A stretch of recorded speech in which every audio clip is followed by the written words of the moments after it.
Hey, man, so I was thinking we should bail on recording the show tonight and just watch Hulu and Disney Plus, man. What do you think?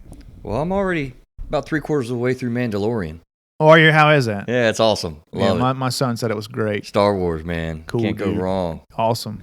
Chris has signed up for the Hulu, ESPN Plus, and Disney Plus bundle. Trying to figure out this whole streaming TV and break my addiction, to use that term lightly on this show, to direct TV sports, man. I'm struggling. Yeah, that's nothing. No, I don't think we should talk about that, man. I think we should talk about, I don't know, maybe why people feel bad. How do you feel about that? I think one of the reasons why people feel bad is cable news TV, man. It's on the list. Good. Let's talk It is about on the list. Item 73, episode 73, the human emotional experience. What shall we do, Mr. Graves? Figure it out together. See, I did it in the background or in the backwards. Man, my brain is slow today. In reverse. Another episode of Through a Therapist's Eyes, where we invite you to see the world through the lens of a real mental health and substance abuse therapist, knowing this is not the delivery of therapy services, Mr. Graves. Feedback and discussion on the website throughatherapist'seyes.com. Let's launch with this thing after we do our fun facts. I'm reveling in this moment, Craig. I want to just take a dramatic pause because this is going to be in recorded history forever. It's going to be in the cloud, and people can listen to this forever. And this is a very exciting moment for me. Well, I have the power to edit, right? So if you're trying to pull a fast one on me, I'm going to cut it out. You cannot edit this, man. This is big. All right, let's have it. You want it? I'm going to lay it on you. I don't think I have a choice. Go ahead. I'm going to lay it on you here. Let's hear it. How's my grammar skills, man? Your grammar skills. They've been not so good. Okay. Yeah, I've had to proofread and edit several social media posts. Where's my phone here? Things like that. And I don't know what it is you have with the word episode, but you screwed that one up a lot too. That's when I'm tired. That's when I'm tired. So I go here to the website today and I'm doing my little social media posts. I want you to read on our website what episode 72 says right there. Fear, our friend of foe. Ooh. Yeah, I got to fix that, don't I? Yeah. Got you, man. Yeah, you got me that time. I got you, brother. You did. That's nice. That's nice. That folks, that rarely happens. He is the editor. He is the guy who gets this stuff looking the way it's supposed to look. It ain't me. That is for sure. I got a current event, Craig, I want to hit before we get into our topic today too. We do current events on the show, and I'm always looking around at, what's going on in the world today, and how are things going, in just the government and news and local events and all this kind of stuff. And I've been holding on to this one, actually. I didn't realize I had two. I thought I had one. So we'll do another one on the next show, a current event thing. So we'll have this on the show note. This is actually from November the 23rd, Craig. And I want you to listen up because I want to see what you really think about this. I don't want to spend too much time on it, but I thought it was fascinating. Because we've talked about, pot and CBD oils and all this kind of stuff in the news and in our world these days. And I saw this article that I thought was really interesting. It's kind of a, how we got a battle, Craig, between, federal government and local government and, how they're authorizing the use and it's legal or illegal and all that. I mean, yeah, marijuana you're talking about. Yeah, federal government still is like, dude, nobody in the land can do this. It's still on the same list as heroin, Category cocaine, 3, yes. methamphetamine. It's ridiculous. Right. That's ridiculous. So the treatment dollars off limits for pot is what this article headline is. It says the U.S. government is borrowing federal dollars meant for opioid addiction treatment to be used on medical marijuana. So they're labeling out how government dollars are doled out to programs and stuff. Couple of highlights I got in here from the article to see what you think about it. Last week, federal officials held a phone call with state officials to spell out the restriction, right? Grant money can't be used to directly or indirectly buy marijuana or permit treatment with pot. The rule also applies to using marijuana to treat mental health disorders, right? So addiction treatment programs must document their efforts to urge patients to stop if they're currently using marijuana for mental health disorders or addiction, or the programs risk losing federal money, this McCants Katz said. So, part of what they're saying is here, the evidence, these are all quotes when I'm reading, by the way. The evidence that marijuana helps some patients use fewer opioids comes from anecdotal reports or surveys of drug users, which isn't the type of research that can prove, cause and effect. So, for instance, in 2018, Pennsylvania became the first state to add opioid use disorder to its medical marijuana list. Lastly, I guess New Mexico added opioid use disorder in June. They determined that no federal money was actually going towards marijuana-related treatment, says this guy, David Morgan, spokesman for the state's Department of Health. So what do you think about that, Craig? I'm curious. We've got this. Well, I think what I'm hearing you say is they can't use dollars for marijuana in treatment of opioid addiction. Right. Okay. Right. Okay. The government is saying you cannot, give opioid addicts marijuana for treatment. Okay. And they're saying that furthermore for mental health treatment and whatnot, if you're prescribing those in treatment centers, we ain't giving you no money. Okay. So for mental health, so if I'm depressed or anxious or whatever, I can't smoke weed. And if I'm trying to kick the opioid habit, I can't smoke weed. Yes. Okay. I mean, I don't know what to think about that. I haven't seen anybody or seen any kind of research that says that marijuana helps with opioid addiction or mental health issues. So I don't know, man. I mean, And honestly, my experience of rehab facilities and treatment centers and such, I would be shocked if across the country they're diverging from, the abstinence-based treatment model that we've followed as best practice, for a long time. And I'll tell you, the way I feel about it is very much like, we've talked about addiction and the genetics of it on this show many times. Like, to me, it's kind of crazy that a treatment facility would give somebody pot just to get off of opioids. Like, I don't get that. I don't get that at all. So you're kind of not sure, you say, or which side did you land? Well, I mean, even when we've talked about the use of psychedelics to treat addictions, I've never heard pot. I've referenced some articles I've read and people I've listened to, and Tim Ferriss writes about it in his book, and he's one of the big investors, maybe the big investor for this research center they have now at Johns Hopkins. And I've never heard anybody say that marijuana is a way to treat opioid addiction. So I would have been surprised. Maybe that's, they are saying that there's some potential there for psychedelics to treat addictions, but I've never heard that marijuana does that. So gotcha. Yeah. Okay. I think it sounds like we kind of agree. Hey, I just started my timer, man. How much time do you got on that I need to add? I oftentimes do that. So why do people feel bad? The bombardment messages, 8 minutes. The bombardment messages that we get from the world is profound. And also I added personal criticism. So, I've commented a couple times doing these shows that, we're starting to get into kind of my brainstorming on this, and I like that. It's kind of fun because we just get to kick the topic around, you and I think, on these kind of shows. This one and really probably the next one, really. And that's fun. That's just fun for me because I love talking about these topics, that, and just kicking them around with what my experience has been with people and stuff. So this is another good example. I did another good job too, Craig. You're gonna be proud of me. I need some props. You're not gonna give me any since I slammed you on the typo there, but look at how many episodes I got that's correlated to this one. You notice that? Why don't you go through those? Episode 2 on contentment, episode 5 on mindfulness, episode 10 workplace stress, episode 39 parenting and social media, episode 63 stuck spots, 67 exercise and mental health with Danny Morrison. So quite a few. And you missed a couple shorts. How can I be happy and content? And then another one. You remember Craig is calmer, or is Craig calmer? That's right. That was a cool one. I like that one. Yeah, I like that little short. Hey, I've been talking about, this is something I just thought of, but I've been talking about Unbeatable Mind and my certification, and I did get certified. I'm not sure if I was certified officially on the last show. You are now a certified? Yeah. Could you pass? Yeah, I did. All right. Yeah. Passed the exam. And high five. Good job. In the throes of starting a coaching business. Nice. But one of the guys on my boat crew, there's 8 of us in a group, and we're a boat crew, if you will, is a referee in the National Hockey League. Oh wow! Cool. Yeah, he's got an awesome job. The NHL. And yeah, he's been a referee for 21 years. Gotta get him on the show, man. That'd And be fun.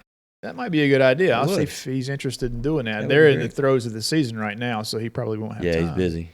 But we were on the call today, and he said that the brass, his bosses, have noticed that he's able to be calmer in stressful situations on the ice when the coaches and players are all up and, PO'd about a call or whatever.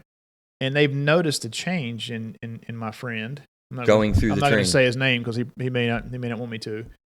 But yeah, he has. They actually recognized him publicly for the change in his demeanor and the way he's able to diffuse situations now after he's been doing the Unbeatable Mind process, if you will, whatever you want to call Craig, it. Honestly, man, I mean, I'm not surprised at that because when you really, it's one thing to learn these things and to talk about them, but when you start really doing some things of routine, this stuff works. It really works. It does work. But people wonder, like, so I'm going to do deep breathing, right? Okay, yeah, I breathe, and that makes me feel calmer. And sure, okay.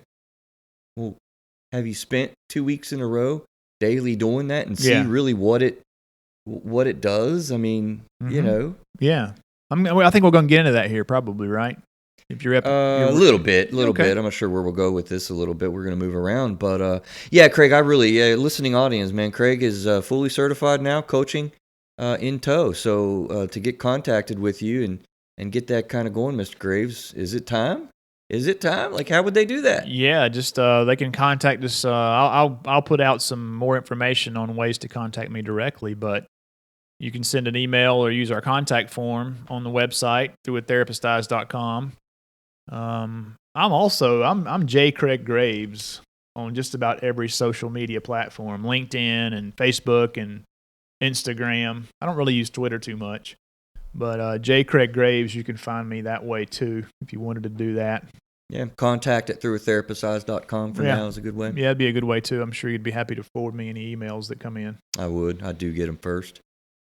So, these prior episodes were interesting. It is a long list because, I mean, they all work into, in a way, the way that we manage these things. I mean, ultimately we want to know, well, how do we manage it when we're feeling bad? And I point to those shows really because if you look at them right from the get-go, contentment. I mean, if you've been a clear friend of the show and watching and along as we started out really from the get-go, episode 2 with contentment, talking about this stuff. And so this adds on to your experience of the world. It adds on to what we do as we go week to week. And we talked about mindfulness in 5, and Dan Miller was kind enough to hang out with us and talk about the workplace. And you're going to see how this kind of weaves in, through the show as we go here today. So I just thought that was interesting. And how many we've actually already kind of talked about insofar as this particular topic. 63 stuck spots. Stuck spots make us miserable. It's terrible when you get stuck into a negative cycle. So, is it true, Mr. Graves? What says you about people truly, generally, people feeling bad, or is the premise wrong? People generally feel good. He's cold here too, so that's a good question. I don't know. I don't know. I think it depends on the person.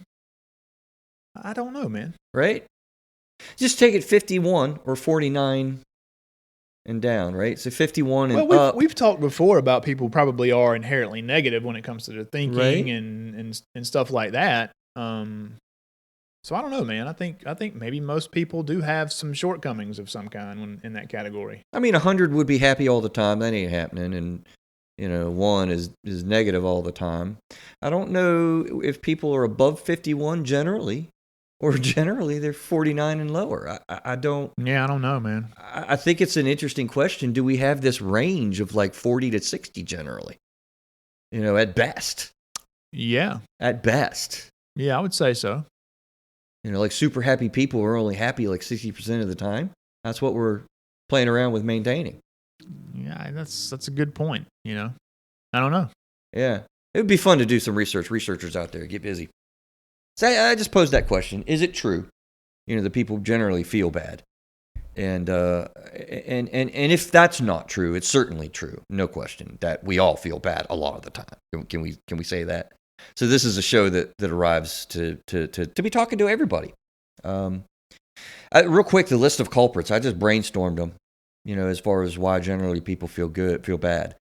Guilt, fear, resentment, criticism, insecurity, financial stress, marital stress, overworking, anger, parenting stress, business pressure, indecision. Those were just, if you look at the cumulative effect of all those things, kind of easy to see why we would feel, kind of bad a lot of the times.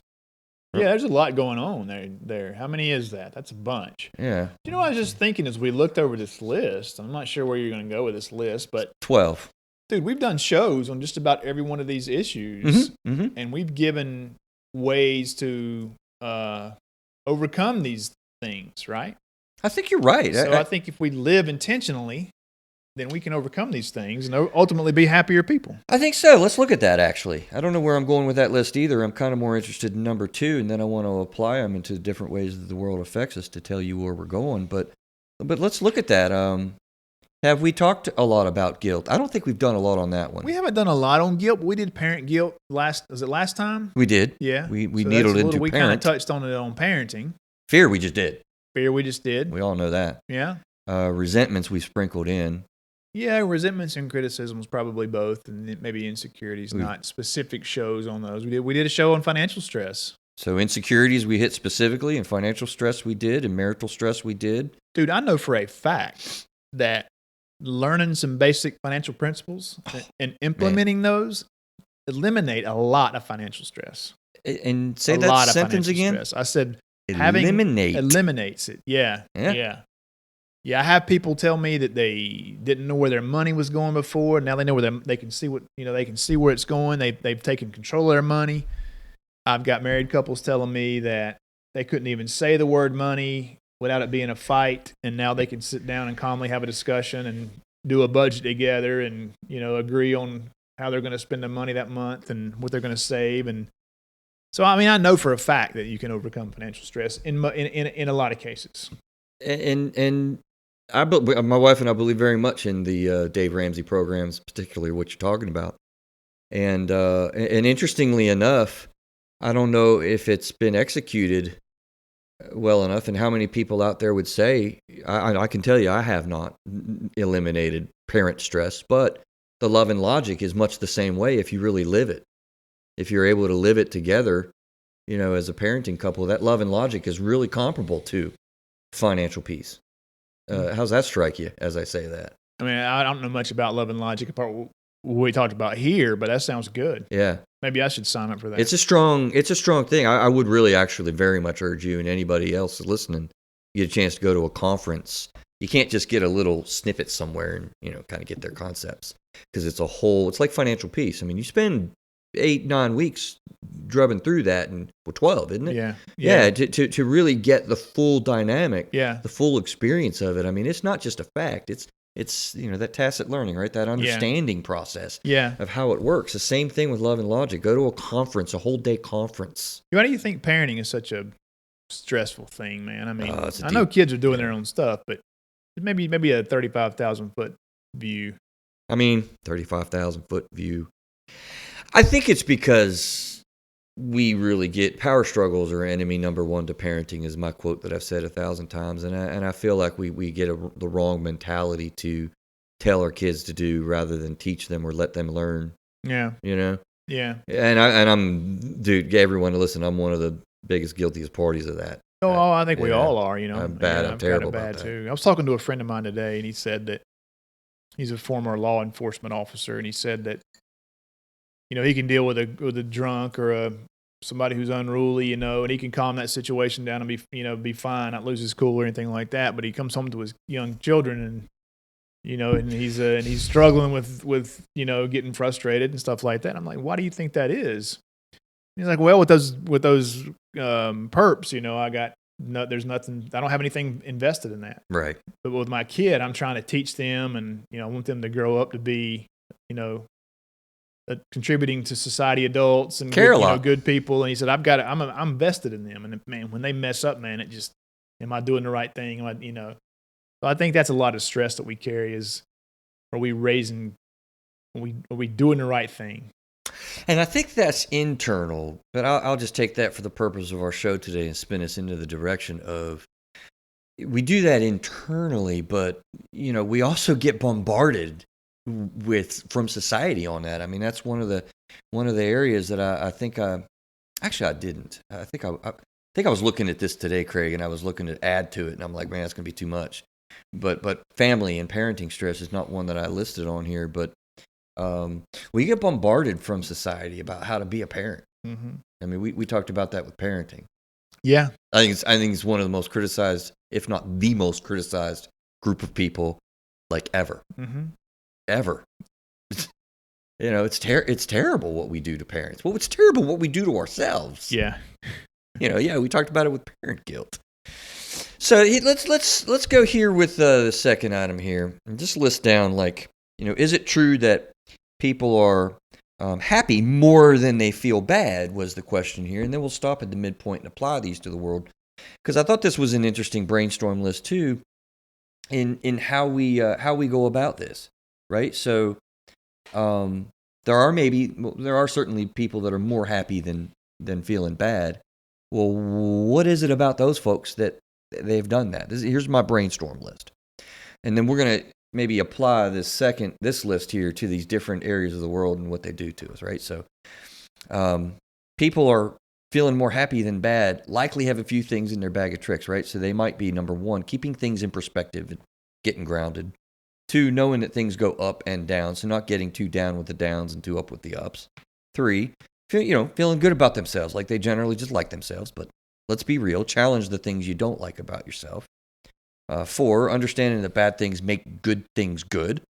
That's actually comes from you, Craig, with the Greatest Generation. Remember you said that? Yeah. So if you hadn't heard that episode, or I don't know when I said that, but there was a study done on the Greatest Generation, the post-World War II generation. And the question was, what made you guys so great? And most of the people who took the survey or they interviewed or whatever said that, our struggles made us great because we had to come up hard. That's what made us such a great, the Greatest Generation. And so a follow-up question later on was, what would you change for your own children? Right. And the answer was we would make it easier. It wouldn't be so hard on them. But yet the hard stuff is what made them great. Yeah. But they want to make it easier for their kids. Yeah. Yeah. Confidence at 5, 6, someone to love. 7, purpose they're living out. 8, having goals in life to meet. 9, focusing on a success. 10, exercise. 11, gratitude list really does help. 12, giving attitude. An attitude of service rather than an attitude of receiving. Actually, that comes from our mutual friend's comment just the other day.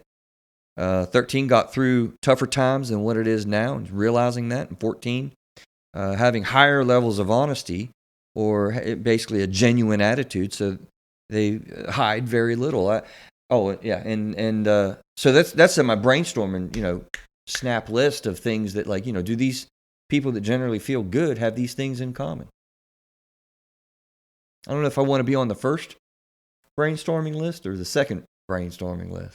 We hadn't gone through the second one yet, right? Well, the first one was guilt, fear, resentment, criticism, insecurity, financial stress, marital stress, overworking, anger, parenting stress, business pressure, indecision. Those are things that lead us into feeling bad. And this, I think, pretty cool list of, things that help us to feel good are, much better focus point. Yeah. Hard to maintain, though. Why do you think some people naturally do these things we're talking about? I don't know. I that's a really good question. Some of it probably, I don't know. Is it life social training? Learning healthy boundaries, learning healthy limits, learning, in a supportive environment versus a crummy environment where you're getting slammed down all the time and criticized, or getting yelled at all the time or whatever. I mean, I think there is a lot of learning that goes into that. That's remember the Tale of Two Tapes? Yeah.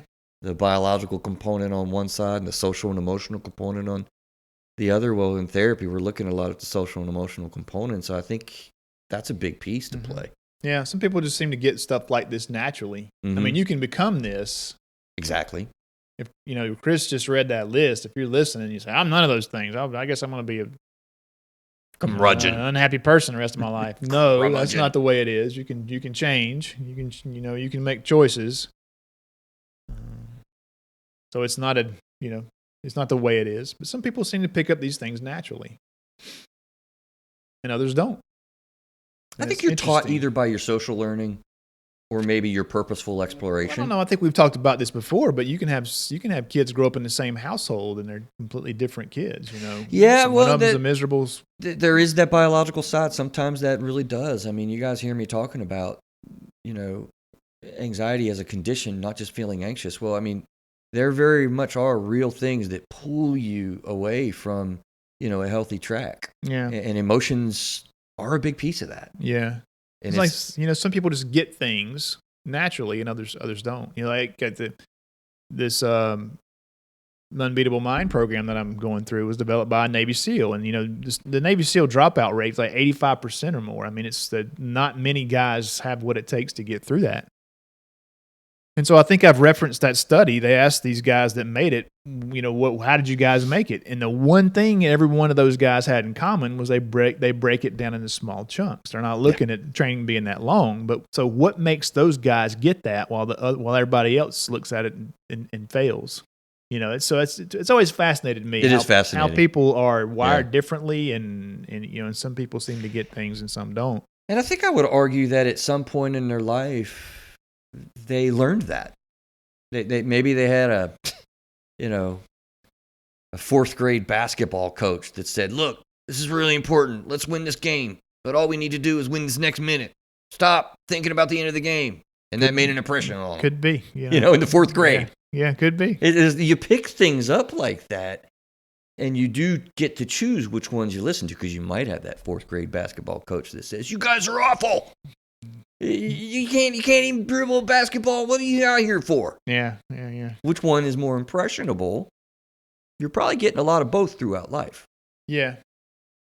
Right? Yeah. So let's take a midpoint break, and we'll come back with, what does the world do to us? It crushes us. So the website, Through a Therapist's Eyes. I actually want to take people away from the website, Craig. I've been talking about it and looking at our website a little bit more profoundly and directly with people this year in 2020, and I'm realizing that right there on your phone, you can absolutely go to throughatherapist'seyes.com and figure out how to get it on your phone. So pull out on the side of the car, on the side of the road in your car, and go to the website, and you can scroll down there, and you scroll down far enough, you get that little button. It says Home Family Products. These are really good things. Check them out. Which one you want to highlight, Craig? Do you remember any of them off the top of your head that screams loudest? The one that screams the loudest for me is that product for the ladies. There's a minnow balance and a PMS balance out there, and they're made from the wild yam. It's a natural product that stimulates the body to make its own hormone. But I used to sell those on Amazon, and it was a different company at the time. This is the exact same blend, and I used to sell those things, man, like hotcakes. Yeah, on Amazon, absolutely. And that product got great reviews, and that's the one that really got me involved with this new company, Whole Family Products. Because they became my new supplier. So back to the show. What does the world do to us, Mr. Graves? What is the bombardment? Bombardment. That's such a strong word, isn't it? We get bombarded by stuff. I think it's a good word. I think it's accurate. How does the world bombard us? What's your cold thought on that? Well, Can't say 24-hour news. We already said that. Well, I think that's part of it, but we also got our phones that we're constantly on, billboards, marketing, man. Marketing is out of control these days. Everywhere you go, you see an ad. Just the technology, man. It's just it's a different world, man. Yeah, it really is. I feel like things were so much slower even when I was younger. But I mean, if you look at the way society has changed in the last 200 years, um, we just cannot keep up with the changes. I think our little chemicals inside our bodies don't know what to do. Our brains and the way that we're wired just doesn't know what to do. Um, it's really dramatic. I was listening to a different show recently, and they were talking about their kid was in trouble, and they finally got their stuff back after forever or whatever. And he saw that he spent one day playing the video game that kids are playing now. Oh my God, I want to say Far Cry. That's not right. Fortnite. Thank you. Jeez, little brain fart there. And his attitude just went in the tank. I mean, just went in the tank, being disrespectful and just not listening to the parents. And they were like, what is going on? And dude, they snapped the Fortnite away, and this kid took like a day or two, and then he was kind of back. And, we talked about the anxiety that it creates on our social media shows. And I think that it's really true. I mean, our brains get kind of tied into these things, and I don't think that we're really sure, even as adults, how to handle it. I've even got to know you well, Craig, over the last couple of years, and you've kind of vacillated a little bit between, I don't watch the news at all, and now I need to tune in to know what's going on. I mean, I don't mean to put you on the spot, and I think it's a good thing that we play around with trying things to manage it, but I just think this bombardment thing is really serious and seriously affects our mental health. I think a lot of it makes us feel just straight bad. Generally, our bodies are designed to feel good, and there's a reason why we're feeling so stressed and stretched and pulled in different directions. Whereas if we're just left in a small community in the middle of the Amazon River or whatever, I bet life is a lot more simpler and we're happier. Yeah, I don't disagree with that at all. And you think about how fast the world's changed. Massive. What did you say a minute ago? You said something a minute ago that struck me, and now I can't think of it. The last 200 years. Think about the last 50 years, man. Exactly. Think about when I was a kid, we had rotary phones, and you were lucky to get 4 or 5 channels on TV. I remember being in my grandmother's house, man, and you had the rabbit ears on the TV, and it still saw staticky, It's the reason why I like the Lakers, because I had the one channel. It was a staticky show, and I loved it. Yeah, the Lakers, tall guy man. shooting The basketball. Lakers or the Celtics, they were the teams back in. That's when right. I was in middle school, man, or junior high school. Yeah. Larry Bird, Magic Johnson, all those guys. But today you have access to just about every piece of knowledge in the history of the world at your fingertips, 24/7. Yeah, On your phone.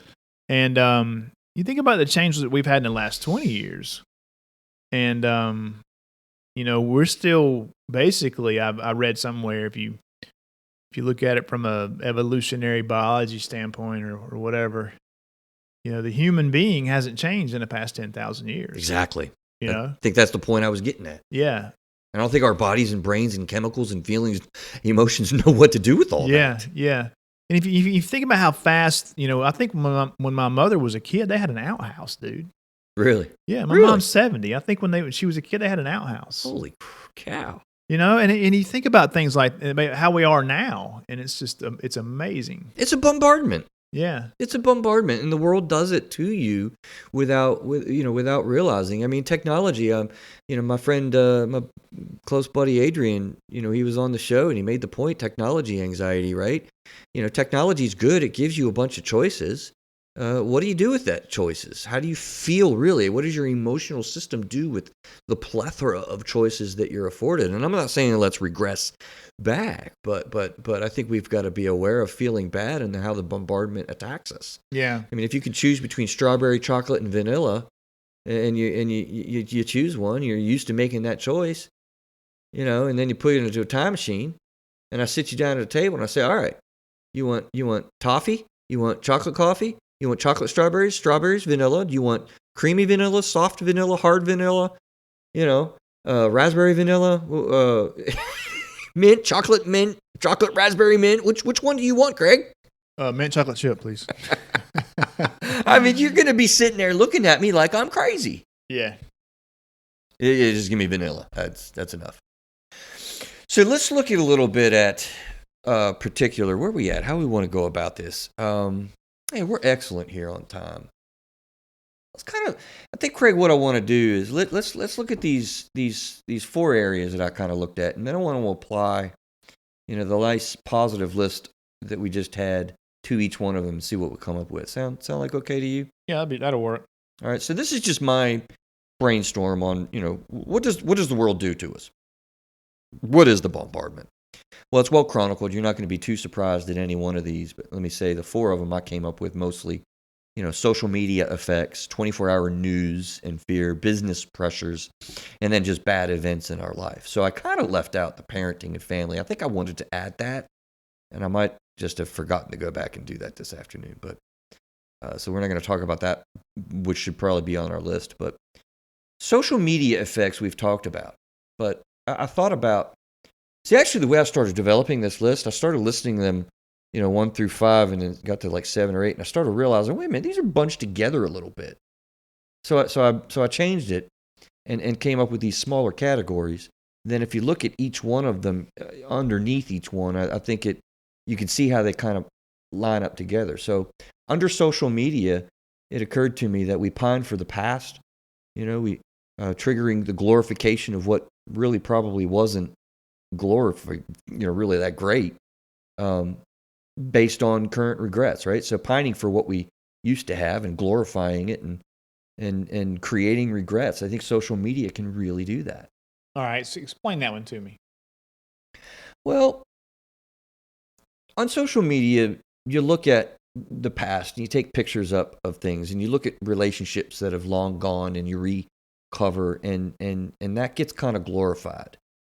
And you tend to think about just the good times with that person, and then you don't really realize that there was all the stress that you had at that time in your life too.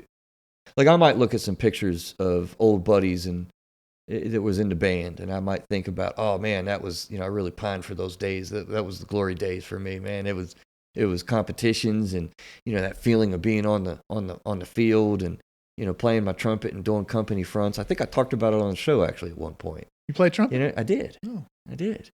And that was all true, but it was also very frustrating. And I put a lot of work in, and I got very anxious with like musical solos. I didn't do those well.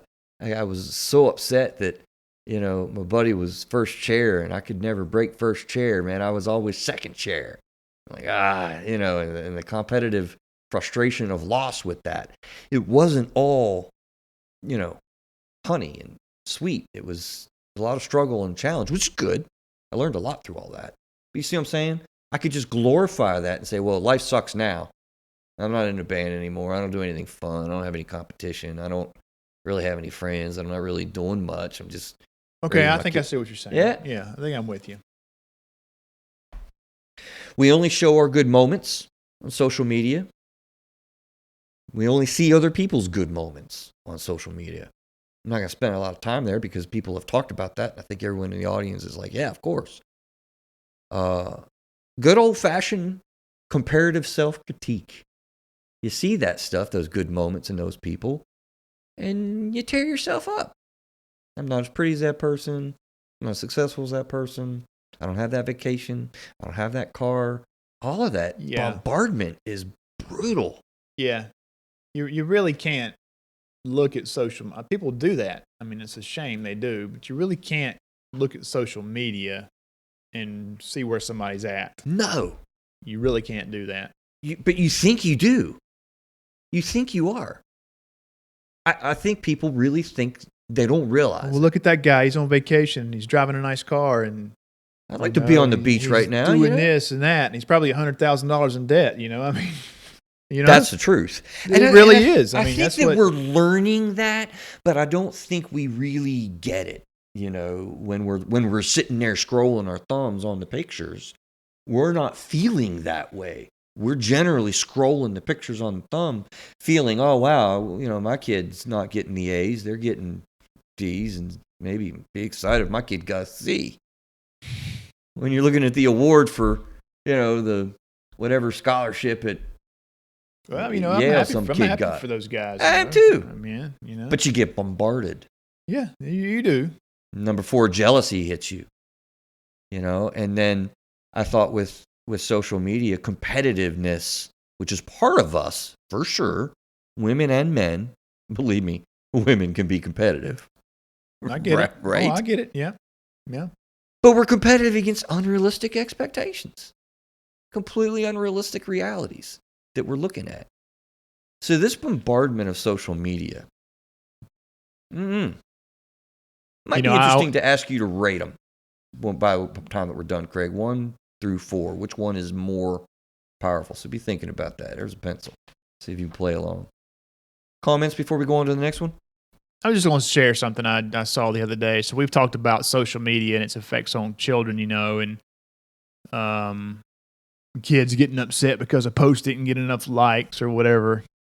Video didn't get enough 127 likes the other day on my picture. I didn't get that many. What the hell, man? I put better pictures on there.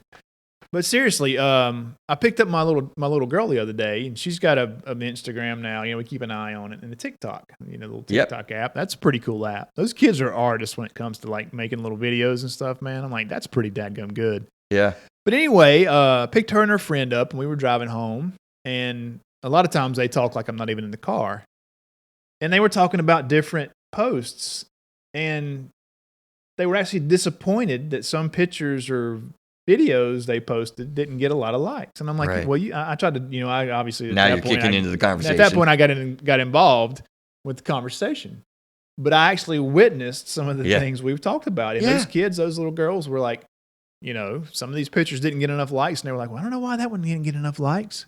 I wonder why I didn't get enough likes. And if you're sitting there in your car or in your office listening to this, thinking, those are kids. Let me tell you something, man. Adults do the same thing too. Oh, yeah, they do. We do. There's no doubt about it. If I post something and I only get 3 likes on something, like, dang, man, I mean, I'm a loser. Anybody will care about me out there? Yeah. I mean, it's true. Yeah. We get over it. Yeah. And we get over all these things. But I want you to just trigger and stimulate your brain to be thinking about the bombardments that you get and really how you manage them. Because if you're not managing them, they're managing you. 24-hour news cycles we've talked about and hit. So let's go through it real quick. How does the nuts and bolts of it affect us, though, in a bombarding kind of way? So combative views, breaking others down in such detail. Detail. You're breaking things down on such levels that we've not paralleled in the world before. Conflicting information. It's really, really conflicted. You've said before, Craig, watch CNN, watch Fox. You got no blinking idea what's going on. You really don't. Research competition. I'm really kind of thinking about research very critically when I hear that word. What does that mean? Research competition. You'll hear people talk about, I've researched this and this is what it says. Well, I've researched this too and it says something totally different. Right? That's a good point, man. You got to be careful. You really got to be careful. That's the one thing I would say about where I'm at now with not with network news, but with just news in general. You got to do your homework, man. You got to really dig and look at both sides. You got to find somebody who's conservative and somebody who's liberal, and you got to try to find people who are in the middle. And you really got to find a lot of stuff and then try to come up with your own conclusion as to what the real facts are. And that's a problem, if you're watching though. CNN or Fox, you cannot depend on that to be the truth. That's a problem, though, because you cannot do your individual research in some ways, Craig. And I'll tell you what I mean after I read number 4. I was just talking to my brother. Hey, Ronnie, my brother out there. I'm sure he's going to listen to the show. I say with sarcasm. Get on there, man. Anyway, he just started texting not too long ago. He ain't gonna He ain't gonna know no podcast thing. we finally got my older brother texting. I'm so proud. Anyway, the information age with poor information is kind of what you were just talking about, Craig. Sometimes right? It's outright lies. Just to hit the breaking news. And I might not say that it's a lie. I think that there's... No, absolutely. Sometimes there are outright lies. Wait a minute. You are going to differ on this a little bit. And I think you got to look at the motivation. I was talking about this with my brother, and he was in the media. He wanted to make that his career. He was very interested in it. And he watches this stuff and thinks about it from a journalist's perspective because he wanted to be a journalist. And so he's telling me about the Iraq news, right, with the airplane that just got downed, right? Yeah, when the Iranians shot down that jet. Yeah, so he saw a breaking news, right? Breaking news. We've got the breaking news here. 80 Americans were killed on a downed airline jet in Iraq, right? And to your point, it's just not true. But I don't think that oftentimes that's really purposeful. I think that to a certain extent, and I'll bring it to our conversation with bombardment, professionals are bombarded as well by the nature of the culture and the society that we live in. And I believe well-intending people get into these situations and have completely lost their journalistic integrity with the difference between simply reporting the facts like Dan Rather used to do, I would argue, and other icons in the way that we used to talk to each other, and instead instilling our opinions now. And trying to get competitive and get into the breaking news and get the quickest information out, which ends up being mistakes. Okay.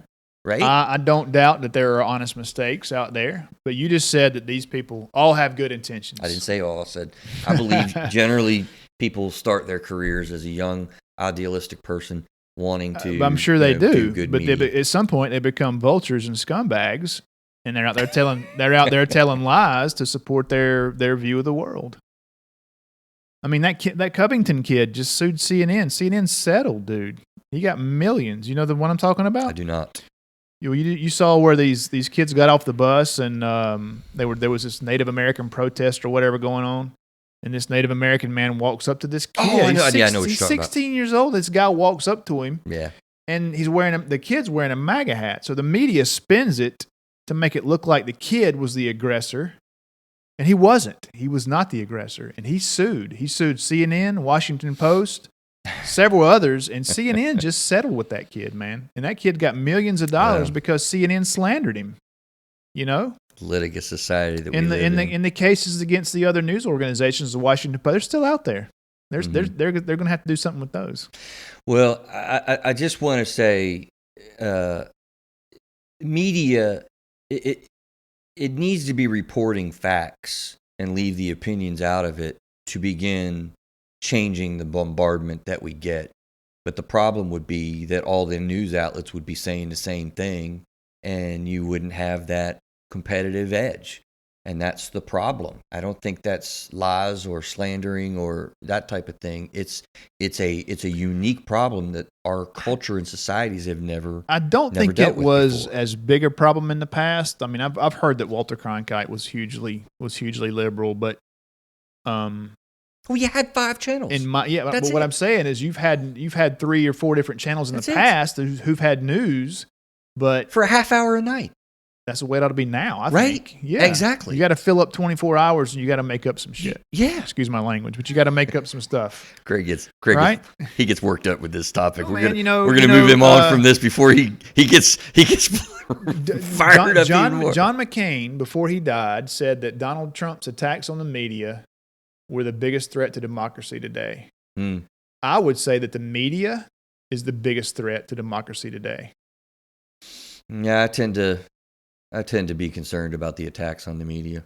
Not the attacks on the media, the attacks from the media. No, I said on, and I meant on. I mean, reporters around the world are getting killed because of this issue, and I am concerned about that. I mean, there's not a lot of heralding that we get for a population of people that are going into crazy zones in the world to try to give us true and accurate information on what's going on in Asia. No, I get in that. Syria. I get that. But wait a minute, down in Africa and in these dangerous places where people aren't going to get the news if we don't have these people that need to be heralded for what they're doing. No, I get that. But these jerks sitting in New York City in cushy offices ought to be telling the truth, and they're not. I told you guys, he gets wired, man.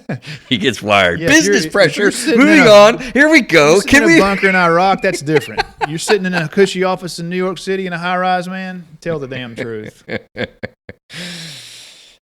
Third, you're going to be rating these, man, 1 through 4, remember. So we got social media bombardments, we got 24-hour news bombardments, and then we got bombardments that come from business and the way the world works today.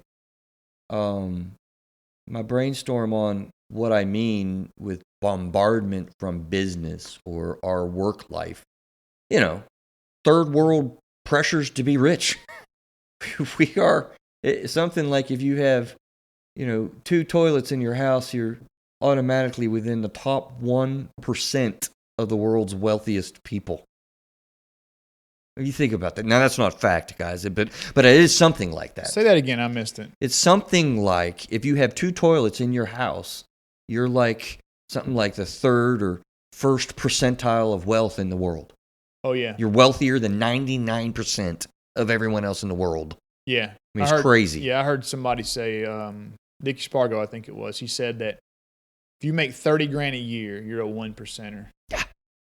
I mean, it's just pressure that gets on there. Third world problems, or I'm sorry, first world problems. We're first world, aren't we? We are. Yeah. Oops. We are first world. Oops. Yeah. First world pressures to be rich. We have first world problems. I mean, that's just it's ridiculous if you really think about it on a grander scheme. Always the push for more greed is a huge part of, which is an internal experience, pressure, part of the bombardment, pushing for more, and the whole keeping up with the Joneses thing.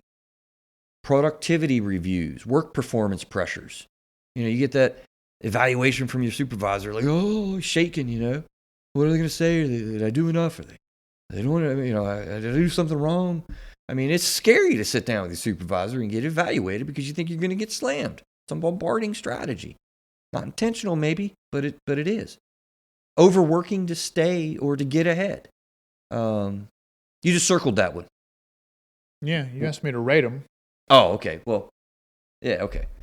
Creates, finally, the business pressure, a tendency to put fun down. Anybody who knows me, I'm probably biggest guilty of this. I get called a workaholic by people that know me. I don't think it's really true. But I definitely will put fun down in order for getting a lot done from time to time. Right? So the pressures that we feel, your coworkers are spending so much, quadruple the amount of time you spend with your family. I mean, if you have generally an 8 or 10 hour workday, yeah, you don't even spend time with your spouse, but an hour or 2 in a day. So there's a lot of pressures that come from business. So you're rating so far social media number 1 through 4, 24-hour news, and business. I think I might just pick my 4. top one. I'm not going to try to do 1 through 4. I'll pick my top one. That's all right. He bails. Yeah, no, you don't even have to do it. You don't have to do anything or say anything on this show. I do want to participate a little bit. I'm just changing the rules. All right. Lastly, I did kind of think about bad events in our life, stuck spots. We did a show on that. I hope you remember. This comes from my therapy brain, honestly. This is why I have it in my head, because I see people in my office, man, and when you think about the bombardment of the world and kind of what happens. I mean, when you go through some stuff that people talk to me about, man, it is going to carry through your life cycle with you. It's stuff that you experience you just can't ever take back. There are before and after life events, and sometimes that happens at age 5. When I'm talking to people with traumatic events, I called it life changers on here.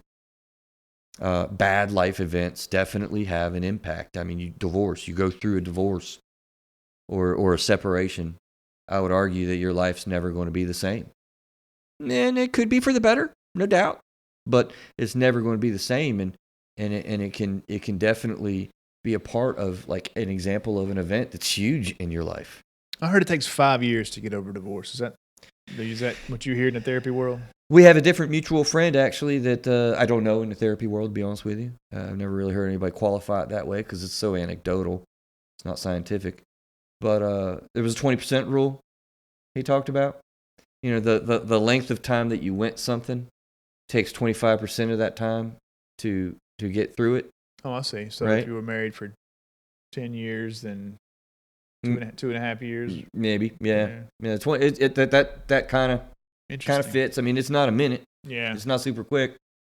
But you're going to go through something that takes, 18, 20 months to be struggling and toiling in it. You're not going to be okay in a week. Yeah. Yeah. Various isms, the bombardments of the world, right? Bad events in our life. When you're a victim of racism or ageism, sexism, skepticism, classism, these different isms are real. Anyone that thinks that racism isn't alive in different ways today is just naive.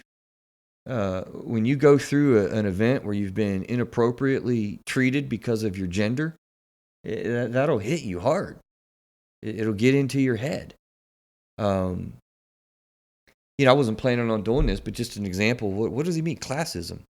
Well, I had a really rough experience that it doesn't pop up in my head very much, but obviously sometimes it does because it just did, right? We went through a real tough time when I was a kid with divorce, and we had to have assistance, man. I mean, we got the whole government block cheese, man. It was that cheese is awesome. Yeah, it is. Absolutely, it was the best cheddar, cheese, man. We made grilled cheese with that, and it was awesome. But I mean, it was really tough because at lunch line in my junior high school, right? You had to get in one or two lines, Craig. Yeah.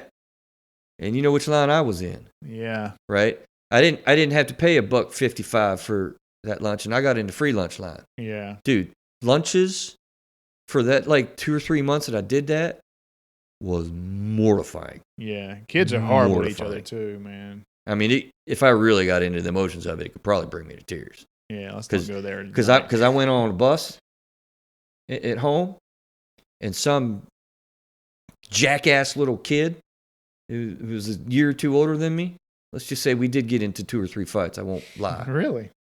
Looked at me and said, "Oh, hey, yeah, I know how we know how you got that lunch, Chris." I'm like, dude, man, dude. I mean, it did something in me, and I mean, it was just so when you get into one of these isms, classism and skepticism, dude, I mean, you might need to find a therapist to talk through that issue. I know, man. You got triggered. Come bro. on, man. Let's get back to the media and talk and get you going. Any therapist listening, call Chris Gazdick. Financial pain when you go through a bankruptcy and things like that, broken relationships with family members, and maybe even a close friendship that got all estranged and messed up. And then I just wrote daily stress, I mean, so bad events definitely kind of contribute to the way that we're feeling. Man, we don't have a whole lot of time to go back to this list of number 2. Maybe we'll just end on it. I kind of wanted to go back and forth a little bit and see, how can we apply this cool list to each one of these areas. But we just ran out of time. That's okay. So you're not going to go 1 through 4. Which one did you think of as I think that the jealousy thing on social media is probably a pretty big one, right? Because people are envious of their Facebook friends' lives, traveling and driving new cars and wearing new clothes. I think that's a big thing. What say you? Well, I asked you to think about it. I thought maybe you might have I'll try which to rate one it. was the biggest one. This is totally just off the cuff because you asked me. I didn't anticipate that.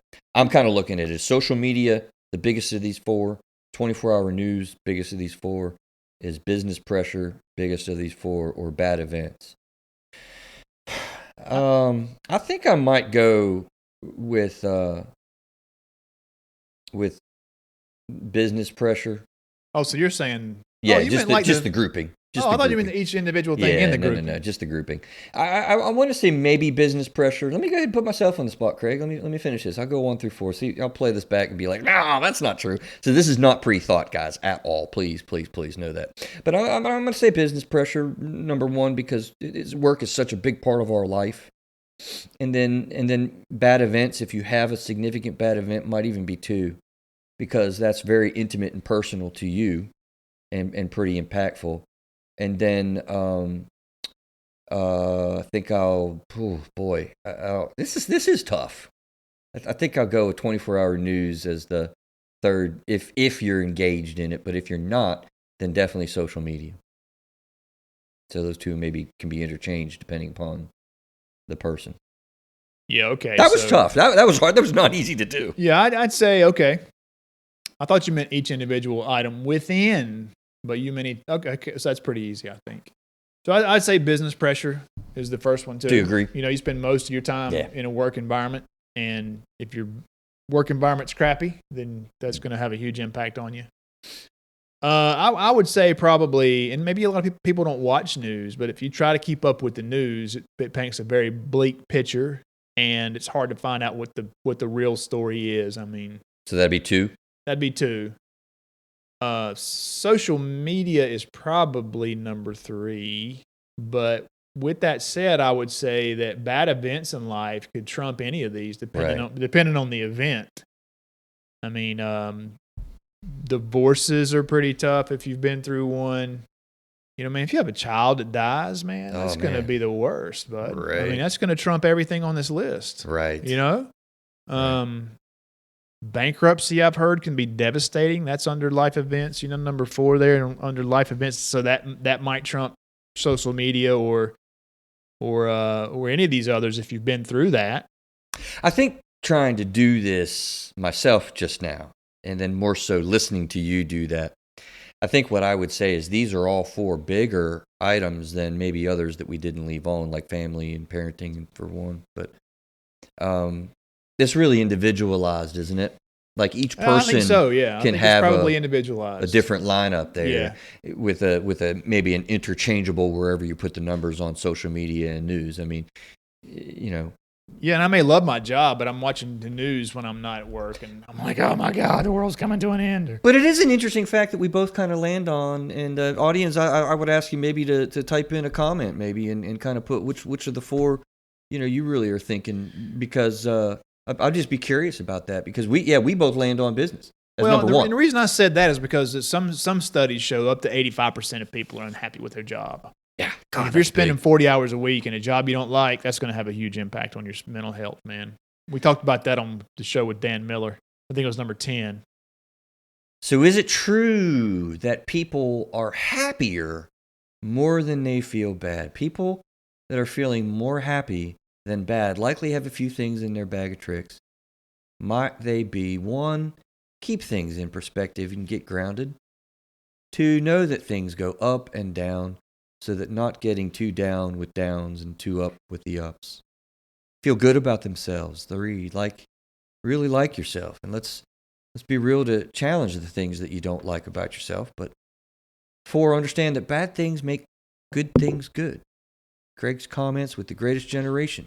It made them great when they struggled. Confidence. Number 5, having someone to love is a universal thing that makes us feel good.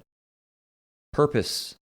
Having a purpose that people are feeling like they're living out. Having goals in life, and then meeting a goal or 2 or several. Having a focus on success. Gratitude list and a fun file that we've talked about before. Having a routine set of exercise in your life. Gratitude and giving attitude rather than an attitude of receiving. Getting through tougher times than what now is. And having a sense that having higher levels of honesty or having a genuineness about you so that you end up hiding very little from others. A nice little list. That's a great list, man. And I mean, if you're unhappy, you can turn it around. Absolutely. You definitely can turn it around. Coach Graves. Coach. But it's true. And there are people out there, Craig and others, therapists and people. I mean, if you're out there struggling, you know, feeling bad, you're definitely not alone. I think that people can get to real dark places that I see in my office, and I can just tell you, man. I mean, people absolutely get out of that. You know, people people absolutely recover from divorce, or depression comes and goes in your life, but it does go. Anxiety is tormenting with the fear that can grab hold of you, but you can manage that fear and develop some of these things. Maybe just take one of them on that list and focus on that and begin building the skill sets you need to manage the bombardment that the world does tend to offer. Yeah, a lot of this stuff, the old saying, control the things you can't, or control the things you can, and don't worry about the things you can't. You can't control what's happening on the news channels, if you're Republican, Obama was president for 8 years and we're still here. If you're liberal, we made it. If you're liberal, Trump's been president for 3 years and we're still here. Are we going to? The world, the sky's not going to fall. Yeah. And so you can't control those things. The things you can control, finances, job, kids. Maybe you can't control the kids all the time. But the things you can control, make a plan. Figure out what you can do, and a lot of these anxieties will go away. So let me challenge the audience again in 2020. We want to grow. Craig, take us out of here. But I challenge everybody to absolutely be a part of our community here that we're developing through a therapist's eyes. It is developing a community that helps us to feel good. So forward this show to at least one person. I challenge everybody who listens to it to forward this show by pushing it on your phone that you have right there, the little eclipse, and it says share, and you can share it through a text message. Somebody that would like to hear in your life, I'm sure there's somebody that would like to hear messages about how to manage the bombardment in the world today. Craig, why don't you take us out of here, sir? Through atherapisteyes.com, we have entries for each show on the website, past and future. You can listen right there on the show, or you can find us on just about any podcast platform. As Chris said, tell your friends, and just tell one person. Share the show with them. Leave us a 5-star review on iTunes or your favorite podcast platform. That helps us get found in searches. And we have links to our Facebook and Instagram on the website. We've also got a newsletter sign up. You can sign up for our newsletter. And as Chris said earlier, the Whole Family Products link, if you buy a product after clicking on it from our site, then Chris and I get financial help from Whole Family Products. So, Chris, what's next, man?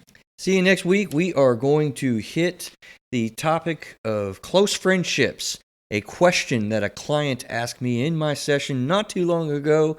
Chris, why do we need to have them? We'll give you an answer.